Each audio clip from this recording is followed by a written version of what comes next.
नाजरीन अस्सलाम वालेकुम। आप देख रहे हैं यूट्यूब चैनल उर्दू स्पेशल। मैं हूं मोहम्मद हफीज़। नाजरीन, आज की इस वीडियो में हम पास्ट कंटिन्यूस टेंस, जिसको उर्दू में ज़माना माजी जारी कहते हैं। नंबर 2, प्रेजेंट कंटिन्यूस टेंस, ज़माना हाल जारी। नंबर 3, फ्यूचर कंटिन्यूस टेंस, जिसको उर्दू में ज़माना मुस्तक़बिल जारी कहते हैं। आज इनको हम डिस्कस करने जा रहे हैं। मज़ीद वीडियो देखने से पहले आपसे गुजारिश है कि आप हमारा चैनल सब्सक्राइब कर लें और घंटी को प्रेस कर दें, ताकि हमारी हर नई आने वाली वीडियो आप तक जल्द अज जल्द पहुंच सके। अब हम चलते हैं इस टेंसेस के उर्दू फ़िक्रात के ज़रिए पहचान की तरफ। पहला टेंस, वो ख़त लिख रहा है, प्रेजेंट कंटिन्यूस टेंस। वो ख़त लिख रहा था, पास्ट कंटिन्यूस टेंस। वो ख़त लिख रहा होगा, फ्यूचर कंटिन्यूस टेंस। इन तीनों जुमलों में वो ख़त लिख रहा के अल्फाज मुश्तरक हैं और अगले अल्फाज है, था और होगा के अल्फाज गैर मुश्तरक हैं। इन्हीं गैर मुश्तरक अल्फाज से ज़माने का तयन होता है। अब हम चलते हैं नाजरीन इन टेंसेस के बनाने के तरीके की तरफ। इन तीनों टेंसेस को बनाने का तरीका बिल्कुल सेम है, क्योंकि ये तीनों टेंसेस ज़माना जारी के हैं। इसके बनाने का जो फार्मूला है तीनों का सेम है। यानी सबसे पहले जब हम उर्दू से इंग्लिश जुमला या सेंटेंस बनाने जाते हैं तो सबसे पहले सब्जेक्ट, जिसको उर्दू में फ़ाइल कहते हैं, सब्जेक्ट लगाया जाता है।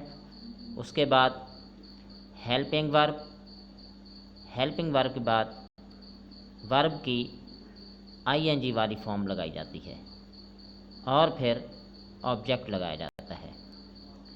इन तीनों टेंसेस के जो हेल्पिंग वर्ब हैं वो सामने लिखे हुए हैं कि पास्ट कंटिन्यूस टेंस के लिए वाज वर लगाया जाता है, प्रेजेंट कंटिन्यूस टेंस के लिए इज़ एम आर का इस्तेमाल होता है और फ्यूचर कॉन्टीन्यूस टेंस के लिए विल बी और शैल बी का इस्तेमाल होता है।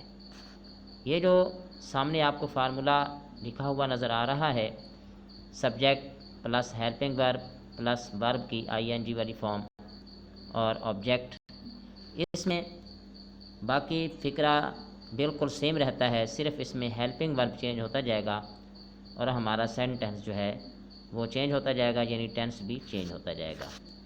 अब हम चलते हैं इन तीनों टेंसेस के सादा फ़िक्रात बनाने की तरफ। तो इन तीनों टेंसेस के सादा फ़िक्रात बनाने का तरीका जो है वो सेम है। सब्जेक्ट लगाते हैं, हेल्पिंग वर्ब लगाते हैं, प्लस वर्ब की आईएनजी वाली फॉर्म लगाते हैं, उसके बाद ऑब्जेक्ट लगाते हैं। जैसे कि he is writing a letter, present continuous tense. He was writing a letter, past continuous tense. He will be writing a letter, future continuous tense. नाजरीन, अभी मैंने आपको बताया था कि सिर्फ हेल्पिंग वर्ब चेंज करने से आपका टेंस चेंज होता जाएगा। इज़ लगा देंगे हेल्पिंग वर्ब की जगह, वो आपका प्रेजेंट कंटिन्यूस बन जाएगा। वाज लगाने से पास्ट कंटिन्यूस बन जाएगा और विल बी या शैल बी लगाने से फ्यूचर कंटिन्यूस टेंस बन जाएगा। अब हम चलते हैं इन टेंसेस को मनफी यानी नेगेटिव बनाने की तरफ कि ये सेंटेंस मनफी कैसे बनाए जाते हैं। तो मनफी बनाने का तरीका जो है वो भी इन तीनों टेंसेस का सेम है। सबसे पहले सब्जेक्ट लगाते हैं, plus helping verb plus note लगाते हैं, प्लस वर्ब की आईएनजी वाली फॉर्म लगाते हैं, प्लस ऑब्जेक्ट लगाते हैं। इन तीनों टेंसेस में एक जो मुश्तरक बात है वो ये है कि इन तीनों टेंसेस में वर्ब की आईएनजी वाली फॉर्म लगती है। ये जो जितने भी जारी के जो टेंसेस हैं इनमें आईएनजी वाली फॉर्म लगाई जाती है।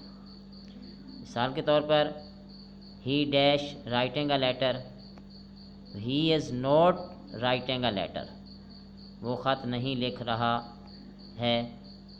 He was not writing a letter, वो ख़त नहीं लिख रहा था। He will not be writing a letter, वो ख़त नहीं लिख रहा होगा।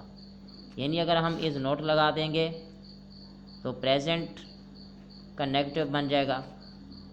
अगर हम वाज नॉट लगाते हैं तो पास्ट कंटिन्यूस का नेगेटिव बनता है। और इसी तरह हम विल नॉट भी लगाएंगे तो वो फ्यूचर कंटिन्यूस का मनफी फ़िक्रा बनता है। इस तरह इन टेंसेस को जो सवालिया बनाने का जो तरीका है वो भी बिल्कुल सेम है। यानी सबसे पहले हेल्पिंग वर्ब लगाया जाता है। जो हेल्पिंग वर्ब हम सादा जुमले में या मनफी जुमले में सब्जेक्ट के बाद लगा रहे थे, अब वो हेल्पिंग वर्ब जो है वो सब्जेक्ट से पहले आ जाएगा।